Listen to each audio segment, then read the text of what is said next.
me, Michele, on the street lights on the corner. City vibes got a story. Feel the beat, don't ignore me. Welcome into another episode of Talk to Me, Michele. I am your host, Michele, with the 1L. What's good, everybody? I hope everybody's doing good out there. I know we got a lot of madness going on out in society, but this is where we come. We laugh, we learn, we keep it moving, okay? But let me get to today's topic. And I know you guys are wondering, well, Michele, what is today's topic? Well, I'm going to tell you right now. We're going to get into troublemakers who love to stir the pot, but they can't take the heat. The ones who create the drama and then suddenly turn into a victim when things don't go their way. You guys know the type. I know you do, because I want y'all to be real. Social media has given people like this a stage, a microphone, a whole audience to play their victim act. Now, back in the day, if you wanted to be messy, you had to work a little bit harder to spread your nonsense. But now all people need is a Wi-Fi and a woe is me post to have people in the comments eating out of their hands. I have had a front row seat to this behavior. And honey, let me tell you, it is a show. I've never asked to be part of it. I had an associate whose girlfriend who just did way too much. You ever meet somebody and immediately feel like something ain't right here? Well, that's my intuition talking. And it was clocked that day, okay? Spoiler alert, I wasn't wrong. I was not wrong. By the end of this episode, we're going to talk about it. The classic signs of people who like to start mess but can't own it. How social media makes it worse. And of course, my own story, because y'all know, I don't just talk. I bring the receipts. So grab your drinks, get comfortable, and let's talk about these drama starters that turn into professional victims. Okay, let me break down this special breed of messy. Okay, these messy folks, the trouble starter who plays the victim, and you guys, we already said, y'all all have seen a person like this, stirring the pot. Then they want to act confused when the kitchen catches fire. These folks have a 3-step routine that never fails. Number 1, let me start the mess. They poke, prod, instigate, usually with a slick comment or some underhanded shade. And number 2, they play dumb when they confronted. Suddenly, they have amnesia. Who? Me?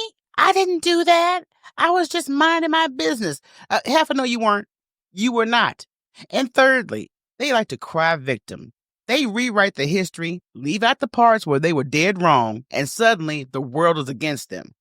And let's talk about their best friend, which is social media. They love an audience. So after they post this status of the woe was me, just enough vagueness to get people wondering. They delete the comments that call them out, so they can look innocent. They crop screenshots to make it seem like they were attacked out of nowhere. And they play to their audience because there's always a group of people ready to take the bait and believe them. So it's like a soap opera online, but without any good acting. And what's worse, these people never have solutions. Always problems, always drama. They don't want to fix anything. They just want to keep the mess going. And trust me, I've seen this firsthand. But we'll get to that tea in a minute. Just know that if you have someone in your life who always seems to have beef, but somehow never is the one who started it, you might be dealing with a professional trouble starter that turned victim. All right, everybody, it's story time. I'm going to tell you about the time I saw one of these trouble starting victims up close and personal. It was like watching a messy reality show play out in real life, except I was in it. And there was no commercial break to give me a minute to process all the foolishness that was coming my way. So I had this associate, and I had nothing against him, but then he started dating this woman. And the moment I met her, my spirit said, nah. Matter of fact, I knew about her before he actually started dating her. And you just ever meet somebody and just feel like something isn't right? Like you just don't have the proof yet, but your intuition is tapping you on the shoulder like, sis, don't get too comfortable. This was definitely her. I couldn't put my finger on it at first, but the math wasn't mathing. She had this energy like she was always calculating something. Not in a girl boss type of vibe. It wasn't that whatsoever. It was like a, how can I make this situation work for me kind of way. So one night he comes by and he brought his girl with him. So we're going to do grown folk stuff, drinks, music, laughs, grown folk stuff. That's what we do. But his girl showed up with her child, 3 years old. 8 o'clock at night. Now, I love kids, but this was supposed to be an adults-only situation. And I want to be real. If you bring your baby, then at some point you need to go ahead and be a mom. But no, instead of putting the baby down for a nap, she left her alone in the next room unattended. And when the little girl did come looking for her mama, this heifer got up, walked to the door, and shut the door in the child's face. I was DONE, all caps on that one.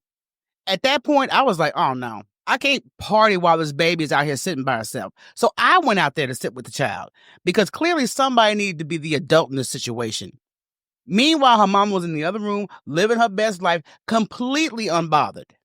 So a few days later, my sister and I were on a live stream with a friend, just vibing, talking about whatever, and enter the unlike girlfriend. Now, at this point, I already knew she wasn't with the guy she was with because she liked him. He was convenient. Let's be real. He was convenient. And when people operate like that, they'll do anything to maintain their little setup. So what does she do? She records the live stream and starts picking it apart, trying to make it seem like we're talking about her or him. And it wasn't a conversation piece. It wasn't. This is when she really showed her true colors. She just really crossed the line. Now, fast forward to another live stream.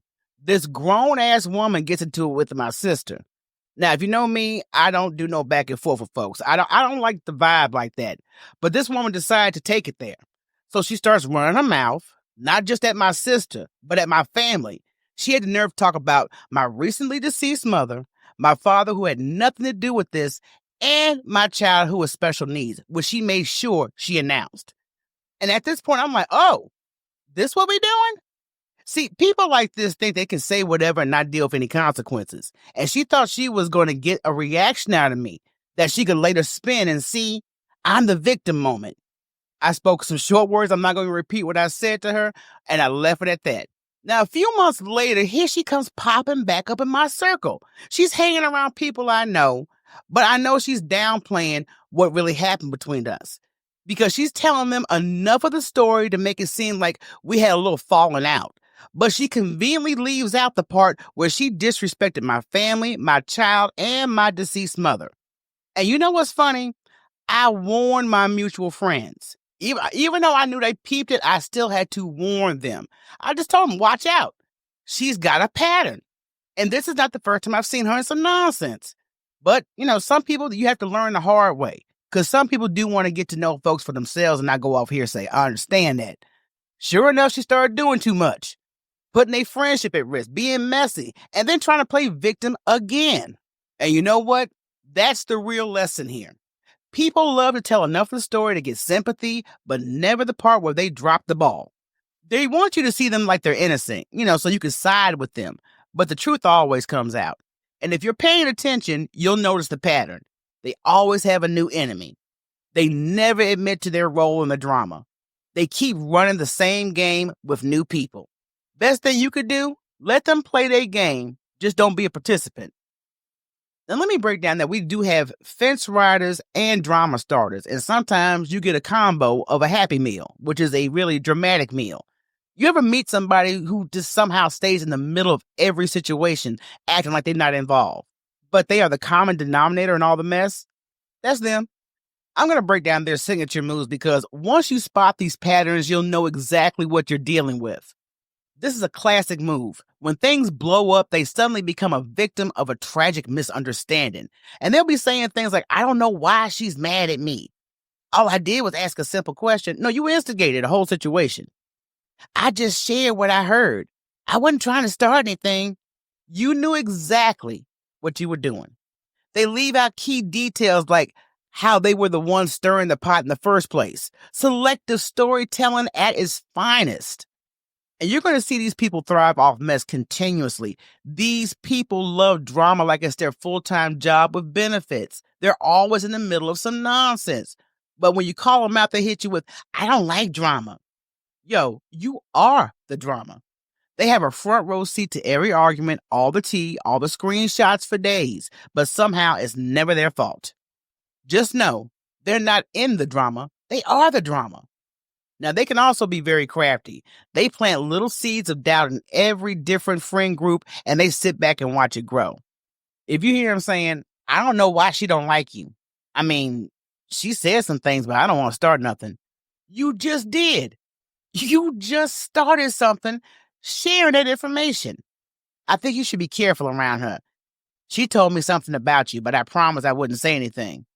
So why are you saying it? See, it's slick little stuff like that. Like you're trying to get me to investigate and you call yourself not being messy, but you bringing this to my attention. So you're creating suspicion, tension, and division. And the whole time you're acting like it's not you and you're only here to help. Never accountable. If there's one thing a fence rider or a drama starter will never do is take accountability. That's not their skill set. Just not. They can sit up there with a box of matches, burn down their whole house, and they'll be standing there in the ashes talking about, wow, look at this mess. Why does this always happen to me? And they have an allergic reaction to certain words like, I'm sorry, or I was wrong. Their version of accountability is, well, I mean, maybe I could have handled it differently, but nope. That's not taking accountability. That's saying you could have handled something differently, but you're still not taking accountability. Being messy on social media is very easy because all you need is Wi-Fi. And all you got to do is post this vague status to get people to be concerned, feel sorry for you. Oh, I just wish people were just as loyal as me, but it's cool. I'll move in silence. So basically you're saying somebody called me out of my nonsense and now I'm fishing for sympathy. And they have to go live to clear the air. I hate those lives. They have to go live to clear the air, but really it's to control the narrative. I don't do drama, but I do have this to say. Well, you know what? If that was the case, you wouldn't have hit the button then. Because I can understand if you want to get something off your chest, but don't say I'm not about the mess or the drama and you hit the live button to discuss just that. So if you don't want drama, why are you broadcasting it? And if they have receipts, mainly it's the receipts that make them look good. I'm telling you, some people will only show you half of the correspondence when they're, boasting about it online. I'm like, but you left out several pieces of this conversation. Conversation's not flowing if you're going to take these screenshots. Now, they can drop the receipts, but they only usually show the ones that make them look good. And then they conveniently screenshot only the parts of a conversation that make them look innocent, while conveniently leaving out the part where they started the fire. Once you know what to look for, you won't have to get played by these people. You'll just sit back and watch them run into the same game with new players. And what's the best way to handle them? Don't engage. Don't feed into their drama. Let them play their victim role in their space.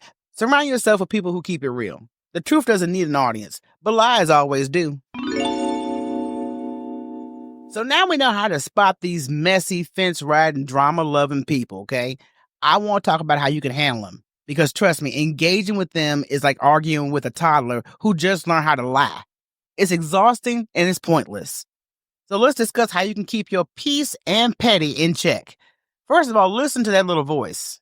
It's not paranoia. That's that whispering voice of common sense. Like, girl, we've seen this before. If someone is always in drama, constantly playing victim, or giving you the I don't trust this person type of vibe, believe it, your intuition is undefeated. If you catch them in a little lie, know there's a bigger one somewhere else. If they gossip to you, trust and believe they're going to gossip about you. If they downplay someone else's mess, just wait, because you will be next. These people live for a reaction. The moment you respond, you have given them what they wanted, your energy. They want to argue in circles, rewrite history, act shocked and confused when you hit them with the facts. So instead of going back and forth, hit them with, that's crazy, and move on. Let them argue with themselves. And silence is always your best friend.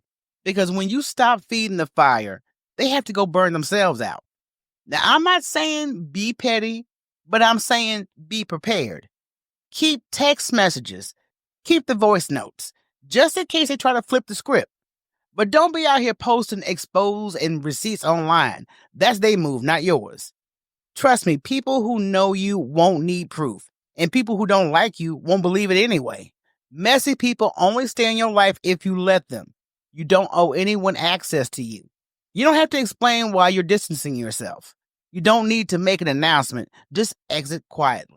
And if they notice and try to pull you back into their nonsense, just stay firm. They will test you, but don't fall for it. And here's the best part. These people always expose themselves. Always. All you have to do is step back and watch. They'll move to new victims, new friend groups, and new haters. Before you know it, people will be saying, yo, you was right about them. I should have listened to you when you warned me. And you, just be chilling, watching their karma unfold like a good Netflix drama.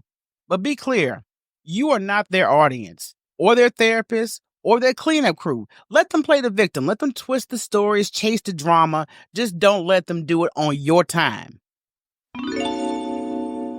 Okay, I have broken it all the way down for y'all today. If you don't know how to spot a drama starting, victim playing, fence riding, mess making individual before, you do now, okay? More importantly, you know exactly how to handle them. Let's run it back real quick. Trust your gut. If someone gives you bad vibes, believe it. Don't entertain the nonsense. You are not their debate partner. Keep your receipts. Don't make it public, just hold on to them. They'll expose themselves. And set your boundaries. You don't owe messy people your time or your energy. And most importantly, protect your peace, because some people thrive on drama, but you thrive on being unbothered. At the end of the day, misery loves company. And baby, we are fully booked and unavailable. So before I get out of here, make sure you check out the MBG Podcast Network for other dope shows.